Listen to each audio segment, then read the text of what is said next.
আসসালামু আলাইকুম। রায়কা আল হোসাইন স্বাগত জানাচ্ছি এনটিভির দুপুরের খবরে। ক্রাউন সিমেন্ট শিরোনাম দেখছিলেন, এবার চলুন পুরো খবরে। আগস্টের ৮ তারিখ দায়িত্ব গ্রহণের পর এই প্রথম সচিবালয়ে অফিস করলেন অন্তর্বর্তীকালীন সরকারের প্রধান উপদেষ্টা ডক্টর মোহাম্মদ ইউনূস। বুধবার সকালে তিনি সচিবালয়ে তাঁর কার্যালয়ে যান। পরে প্রধান উপদেষ্টা ডক্টর ইউনূসের সভাপতিত্বে মন্ত্রিপরিষদ কক্ষে উপদেষ্টা পরিষদের বৈঠক অনুষ্ঠিত হয়। বৈঠকে আন্তর্জাতিক অপরাধ ট্রাইব্যুনাল অধ্যাদেশে সংশোধনী নিয়ে আলোচনা হওয়ার কথা রয়েছে।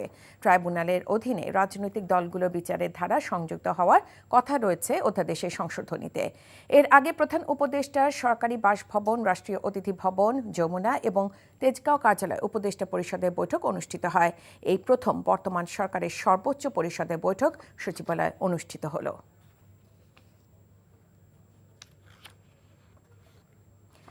সচিবালয়ে আছেন আমাদের স্পেশাল করেসপন্ডেন্ট রোকন উদ্দিন। সরাসরি যুক্ত হচ্ছি তার সাথে। রোকন, প্রধান উপদেষ্টা হিসেবে ডক্টর ইউনূস আজ সচিবালয়ে প্রথম অফিস করলেন, তো উপদেষ্টা পরিষদের বৈঠকে কি কি বিষয় নিয়ে আলোচনা হচ্ছে, কিছু কি জানতে পেরেছেন?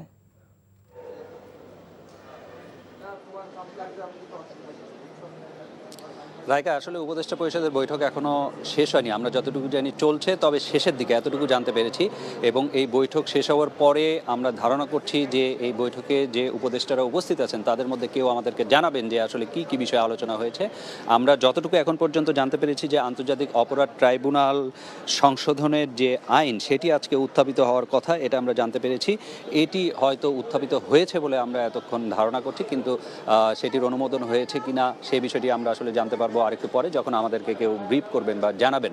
আমরা এখন ধারণা করছি যে কিছুক্ষণের মধ্যেই হয়তো প্রধান উপদেষ্টা তিনি এই সচিবালয় থেকে বের হয়ে যাবেন এবং তারপরে আমাদেরকে কেউ জানাবেন যে কি কি বিষয়ে আলোচনা হয়েছে সেটি আমরা জানতে পারবো এবং তখন জানাতে পারবো। এটি একটি বিষয়। আর একটি বিষয় আপনাকে জানিয়ে রাখি, আজকে এই প্রথমবারের মতো প্রধান উপদেষ্টা ডক্টর মোহাম্মদ ইউনূস এই সচিবালয়ে তার অফিস করছেন এবং সেই উপলক্ষে পুরো সচিবালয় জুড়ে এবং আশেপাশে কিন্তু কড়া নিরাপত্তার ব্যবস্থা করা হয়েছে এবং আজকে বাহিরের কোনো লোককে এখানে আসলে প্রবেশ করতে দেওয়া হচ্ছে না। একই সাথে এইখানে ভেতরে অন্যান্য দিন যে চিত্র দেখা যায় সেটির চেয়ে একদমই ভিন্ন চিত্র এবং সচিবালয়ে বলা যায় যে এক ধরনের ফাঁকা সচিবালয় আজকে। তবে অন্যান্য দাপ্তরিক কার্যক্রম সেটা কিন্তু চলছে এবং সেটা হচ্ছে, সেখানে কোনো ব্যত্যয় ঘটছে না। এবং এইখানে আমরা যতটুকু জানতে পেরেছি এখন পর্যন্ত এখানে সব উপদেষ্টায় উপস্থিত আছেন, শুধুমাত্র শিক্ষা উপদেষ্টা তার বাইরে একটি অনুষ্ঠান থাকার কারণে তিনি উপস্থিত থাকতে পারেননি বলে আমরা জানতে পেরেছি। আর এই সচিবালয়ে আরও যে আনুষঙ্গিক কার্যক্রম, যেহেতু তিনি প্রথমবারের মতো এসেছেন প্রধান উপদেষ্টা, সেই আনুষঙ্গিক কার্যক্রম সম্পর্কেও তাকে জানানো হয়েছে বলে আমরা জানতে পেরেছি। মন্ত্রিপরিষদ সচিবের পক্ষ থেকে সেটি তাকে জানানো হয়েছে যে সচিবালয়ে কী কী কার্যক্রম হচ্ছে এবং তার যেসব বিষয়ে জানার দরকার বা সামনের দিনের জন্য কোনো দিক নির্দেশনা দেওয়া দরকার সেটিও তিনি দিয়েছেন বলে আমরা জানতে পেরেছি। আর এখানে এখন আসলে গণমাধ্যম কর্মী যারা আছেন তারা সবাই এখানে অপেক্ষা করছেন যে আজকের যে ক্যাবিনেট আর কি, সে উপদেষ্টা পরিষদের যে বৈঠক, সেখানে আসলে কী কী বিষয়ে আলোচনা হলো এবং কী কী বিষয়ে অনুমোদন দেওয়া হলো, কোনো নির্দেশনা দিয়েছেন কিনা প্রধান উপদেষ্টা, সেটি হয়তো আমরা কিছুক্ষণের মধ্যেই জানতে পারবো। তবে আমরা একটি জিনিস দেখতে পাচ্ছি যে প্রধান উপদেষ্টার যে গাড়ি সেটি কিন্তু বের হওয়ার জন্য কিছুক্ষণ হলোই প্রস্তুত রাখা হচ্ছে এবং আশেপাশে যে অন্যান্য বিষয় সেগুলো আসলে দেখা হচ্ছে।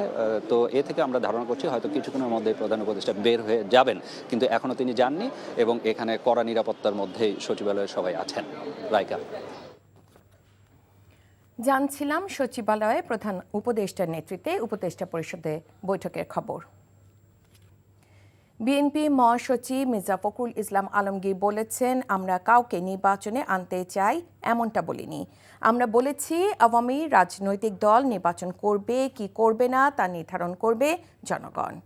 ফেনীতে বেগম খালেদা জিয়ার পৈতৃক বাড়ির প্রাঙ্গণে বন্যায় ক্ষতিগ্রস্ত শিক্ষার্থী ও জনসাধারণের মাঝে শিক্ষা উপকরণ ও ঢেউটিন বিতরণকালে তিনি এসব কথা বলেন। এ সময় তিনি আরও বলেন, স্বৈরাচার আওয়ামী লীগের দস্যুরা পালিয়েছে, এখন দেশের সবাইকে ঐক্যবদ্ধ হতে হবে।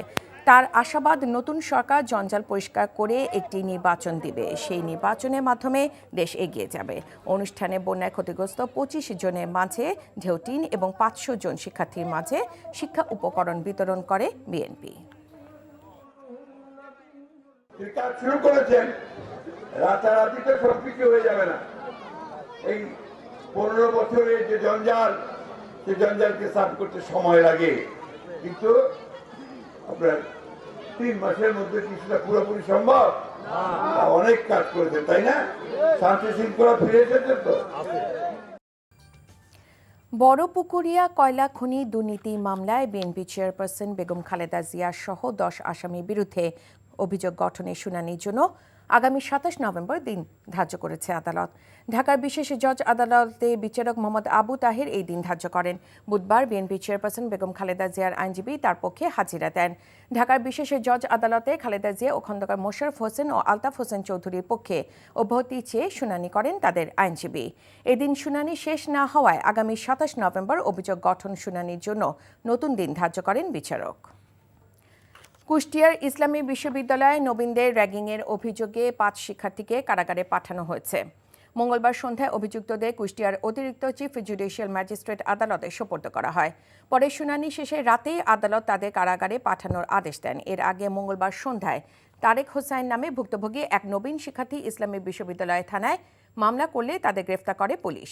অভিযুক্তরা হলেন বিশ্ববিদ্যালয়ের ফিন্যান্স অ্যান্ড ব্যাংকিং বিভাগের সাব্বির হোসেন, লিমন হোসেন, শেহান শরীফ, কান্ত বড়ুয়া, শফিউল্লাহ, তরিকুল, মুকুল, জিহাদ এবং ল অ্যান্ড ল্যান্ড ম্যানেজমেন্ট বিভাগের সঞ্জয় বড়ুয়া। অভিযুক্ত সকলে বিশ্ববিদ্যালয়ে 2022-23 শিক্ষাবর্ষের শিক্ষার্থী। বকেয়া বেতনের দাবিতে আজও গাজীপুরে চন্দ্রা নবীনগর সড়ক অবরোধ করে বিক্ষোভ করছেন শ্রমিকরা। আন্দোলনকারীরা জানান, গত 5 দিন ধরে বকেয়া বেতন ও বার্ষিক ছুটির দাবিতে সড়ক অবরোধ করে বিক্ষোভ করছেন বেক্সিমকো ইন্ডাস্ট্রিয়াল পার্কের শ্রমিকরা। এদিকে গাজীপুরে জিরান্নি বাজার এলাকায় রাস্তা পারাপারের সময় এক নারী শ্রমিকের মৃত্যুর গুজবে চন্দ্রা নবীনগর মহাসড়ক অবরোধ করেছেন কারখানা শ্রমিকরা। পুলিশ ও সেনা সদস্যরা ঘটনাস্থলে পৌঁছে শ্রমিকদের সরিয়ে নেওয়ার জন্য চেষ্টা করছে। আয়ারল্যান্ডকে হোয়াইট ওয়াশ করলে বাংলাদেশের দল সরাসরি সুযোগ পাবে আইসিসি নারী ওয়ানডে বিশ্বকাপে। এই লক্ষ্য পূরণ হলেই বাছাই পর্ব এড়ানোর সুযোগ পাবে বাংলাদেশ।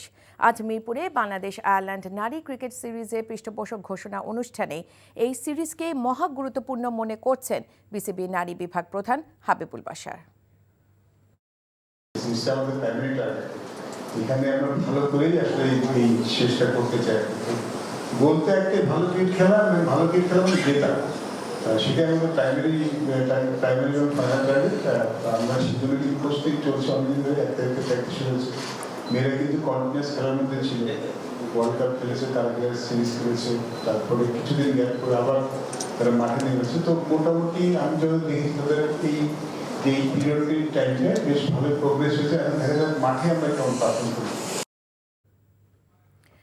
মাঠে সময়টা ভালো যাচ্ছে না বাংলাদেশের। পাকিস্তানের বিপক্ষে টেস্ট সিরিজ জয়ের পর থেকেই সব ফরম্যাটেই হারের বৃত্তে আটকে আছেন লিটনরা।